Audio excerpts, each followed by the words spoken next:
I want to bring in our security analyst, Ed Davis, former Boston Police Commissioner, joining us live on the phone now. Ed, we've got you live now. When you heard about this afternoon and you found out about just the basics of this investigation, what the suspect said getting out of the truck, the MO here, what did you think? Well, the first thing I thought was terrorism. Commissioner O'Neill is exactly right. When someone jumps out of a truck yelling Allah Akbar and uses the same method of operation that we're seeing in various capitals around the world, it's pretty clear that that's what we're dealing with here. You know, there's an investigation that has to happen, and, you know, we have to go through a lot of intelligence gathering and sifting through the facts. But right now, the right people to handle this investigation are the FBI, because that is their purview. The terrorism part is their responsibility. Ed, when you hear that this individual got out of the vehicle with two imitation firearms, as they've been called by police, and not with real weapons, as we have seen in other parts of the world, does that give any indication at all that this is more of a lone wolf situation and less of an well-organized terror plot?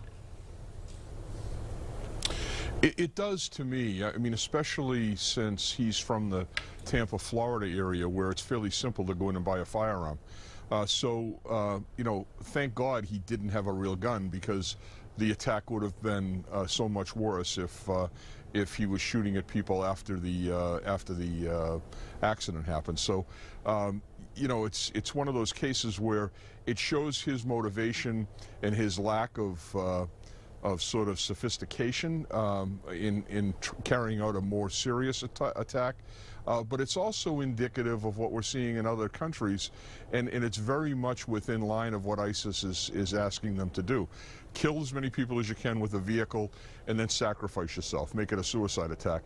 And I think that's why he had the weapons. It was less, you know, it might be to put people off that may intervene, but the truth of the matter is, when you jump out after the car crash and you start running around with two weapons in your hand, you got a pretty good idea of what's going to happen, and that's exactly what happened. The police came and they used force appropriate to what the threat was.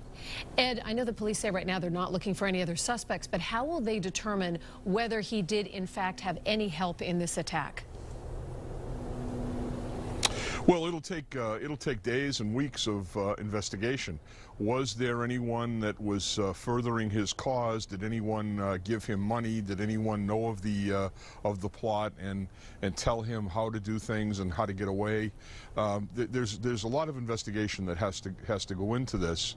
But I think that one of the, you know, you have to remember that the police officials on Halloween night in a big city where there are parades and events scheduled, they're getting as much and as legitimate information out to the public as they can.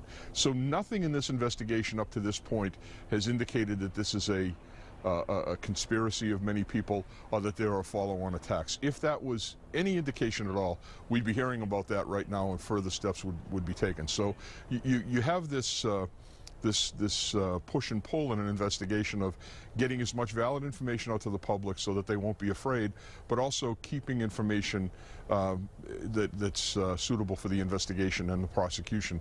It's a difficult balancing act. Ed, we got moments ago from CBS News the name of the suspect, as you mentioned. He is from Tampa, Florida, a 29-year-old, Sayfullo Saipov. Many reports out there saying originally from Uzbekistan. Does that mean anything? The name, the country where he's from, does any of that strike you in any way?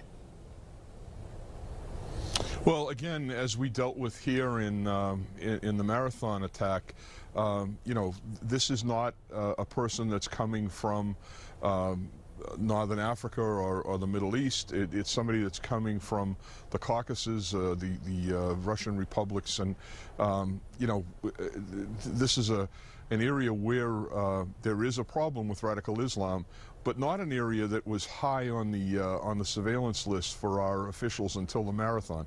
So you know, unfortunately, it's just another indication that this scourge of our society is spreading into other parts of the world, and it's very difficult to keep your handle on all of the different places where we're seeing this pop up. Ed, you know, that bike path along the West Side Highway is so popular. So many people use it, and some people use it as their primary means of commuting in New York City, particularly if they're on a bicycle. How can we begin, to the extent that is possible, to protect some of these soft targets? Well, Lisa, that's a very good question, and I know that that Commissioner O'Neill is dealing with this in New York. As I said before, nobody's better positioned than NYPD. They are putting up barricades. They are putting up temporary trucks, you know, especially for holidays or events like Halloween or, you know, on a weekend where, I mean, on Saturday, as you walk through Central Park, there are thousands of people on bikes and walking, and it's just a wonderful experience to be out and about, but it does open up a soft target for these individuals who have this this murderous intent, and so we need to protect ourselves. We can't protect everything, but we can be judicious in our use of equipment and strategies, and the placement of police officers. These Hercules units that they have in the NYPD do a very fine job of projecting power and strength into areas that are most vulnerable. We saw them in Times Square over the weekend. They pop up in different places across the city. You're going to see more and more of that. All right, Ed Davis, our security analyst, providing us with such important insight on this day. Ed, thank you so much. Really appreciate it. Appreciate it. Thank you. Lisa.